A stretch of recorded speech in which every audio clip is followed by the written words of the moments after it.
الحمد لله وحده والصلاة والسلام على من لا نبي بعد. أعوذ بالله من الشيطان الرجيم. بسم الله الرحمن الرحيم. والطور وكتاب مسطور في رق منشور والبيت المعمور والسقف المرفوع والبحر المسجور إن عذاب ربك لواقع. سبحانك لا علم لنا إلا ما علمتنا إنك أنت العليم الحكيم. رب اشرح لي صدري ويسر لي أمري واحلل عقدة من لساني يفقه قولي واجعل لي وزيرا من أهلي رب زدني علما وارزقني فهما. ثم أما بعد. گرامی قدر بھائیوں بہنوں اور پیارے بچوں، سورۃ الطور ان سورتوں میں سے ہے جو ہجرت سے پہلے نازل ہوئی،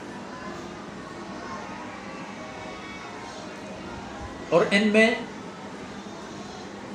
توحید، رسالت اور معاد پر عقائد کی پختگی، افکار کی تبدیلی اور تاریکیوں سے نکلنے اور ایمان کی روشنی کی طرف جانے کی ترغیب ہے، اور ایسی حقیقت بیانی ہے کہ جس سے باشعور انسان اپنے آپ کو سنبھالنے میں دیر نہیں کرتے. جس طرح آپ ایک ایسے انسان سے کہیں گے کہ شیر تیرے پیچھے تیزی سے آ رہا ہے، اور واقعی شیر آ رہا ہو مگر اسے خبر نہیں، آپ اسے جو ہی اشارہ کریں گے اور اسے اندازہ ہوگا تو سرپٹ دوڑتا ہوا چلا جائے. چونکہ انسان کی عادت ہے مصیبتوں سے اپنے آپ کو بچا کے رکھنا، ضرر رسان چیزوں سے اپنے آپ کو دور رکھنا. سورہ طور اس لیے ہے کہ یہاں طور کا ذکر مبارک موجود ہے، جو ایک مخصوص پہاڑی ہے وادی سینا،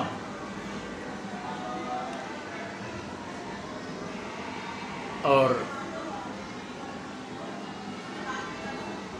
اس کی ایک خاص عظمت اس لیے ہے کہ سیدنا موسیٰ علیہ السلام کی ملاقات اللہ رب العزت کے بارگاہ میں نبوت کے تعہدات اور ذمہ داریوں کے سلسلے میں وہیں پر ہوگی.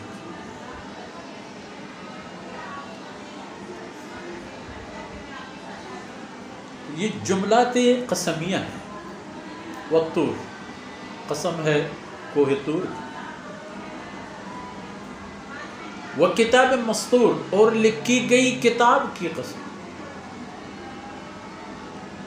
چاہے وہ کتاب لوح محفوظ ہو، قرآن کریم ہو، تورات ہو، اللہ کی دیگر کتب ہوں، یہ سب لکھی ہوئی کتابیں.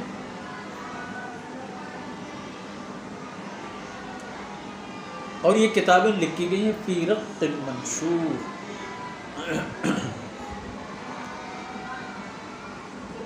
مخصوص قسم کے جلدوں میں جو کاغذ کے بجائے کام کرتے ہیں، اور وہ ان کے باقیات اب بھی ہیں، مکتوب بھی اب بھی موجود ہیں، اب بھی پڑھی جاتی ہیں. اس دور میں بھی چند ایک قرآن کریم کے نسخے بالکل ایسی حالت میں موجود ہیں جن کی اکثر اوراق پڑھی جاتی ہیں اور سمجھی جاتی ہیں، اور ان میں کوئی تبدیلی تحریف نہیں، کوئی کمی. ہاں، ایک دو جگہ جو اوراق شہید ہو چکے ہیں ورق گردانی کے سلسلے میں،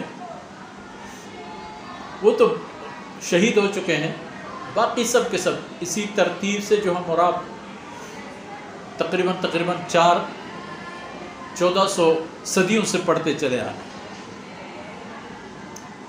جس قرآن کو مصحف عثمانی کہا جاتا ہے، جس کی تدوین سیدنا عثمان رضی اللہ عنہ کے دور میں ہو گئی، تدوین اور تقسیم۔ جمع تو حضرت ابو بکر صدیق اور عمر رضی اللہ عنہ کے زمانے میں بھی کام شروع ہو چکا تھا، لیکن اس کام کو مکمل کر کے دنیا میں پھیلانے میں زمانہ سیدنا عثمان رضی اللہ عنہ، اس لیے قرآن کریم کے جو مصحف مروجہ ہیں انہیں مصحف عثمانی کہا جاتا ہے۔ والبیت المعمور، یہ آسمانی ایک کعبہ ہے، بیت اللہ ہے، بیت اللہ کی متوازی آسمانی بیت اللہ جو 7ویں آسمانوں میں ہے اور خاص فرشتوں کے لیے۔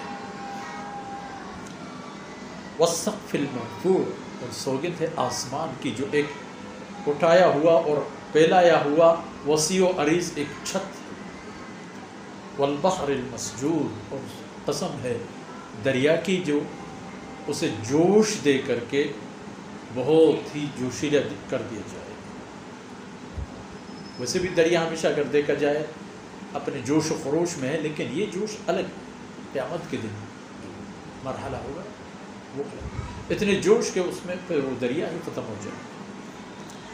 ان تمام باتوں کا خلاصہ سمجھ لو، طور اور کتاب مستور اور رق منشور اور بیت معمور اور سقف مرفوع اور بحر مسجور پر قسم کے بعد یہ سمجھ لو کہ ان عذاب ربک لواقع، تیرے رب کے عذاب وقوع پذیر ہے۔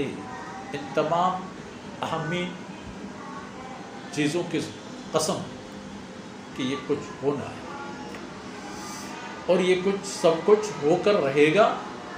اب اگر آپ تیار ہو یا نہ ہو، آپ اسے قبول کریں یا نہ کریں، آپ کے قبول کرنے نہ کرنے کا کوئی انتظار نہیں ہوگا اور کوئی حساب بھی نہیں کیا جائے گا آپ کو، کوئی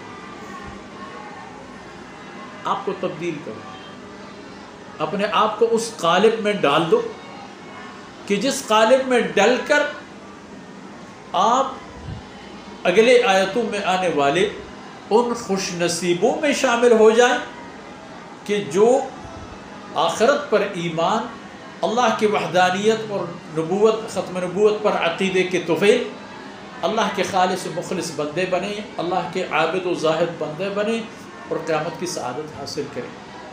کیونکہ اللہ رب العزت نے قیامت کی سعادتوں کو مشروط فرما دی ہے اعمال صالحہ کی بنیاد پر۔ فمن کان یرجو لقاء ربہ، جس کو اپنے رب کی بنظر رحمت ملاقات کا انتظار اور آرزو اور ارادہ ہے، فلیعمل عملا صالحا، اس کو چاہیے کہ وہ اچھے عمل کرے، اور اچھے عمل قرآن کا ہر حکم ہے، قرآن کا ہر حکم اچھا عمل، اور قرآن کے منع کیے گئے ہر چیزوں سے اپنے آپ کو دور رکھنا اچھا عمل ہے، اور ولا یشرک بعبادۃ ربہ۔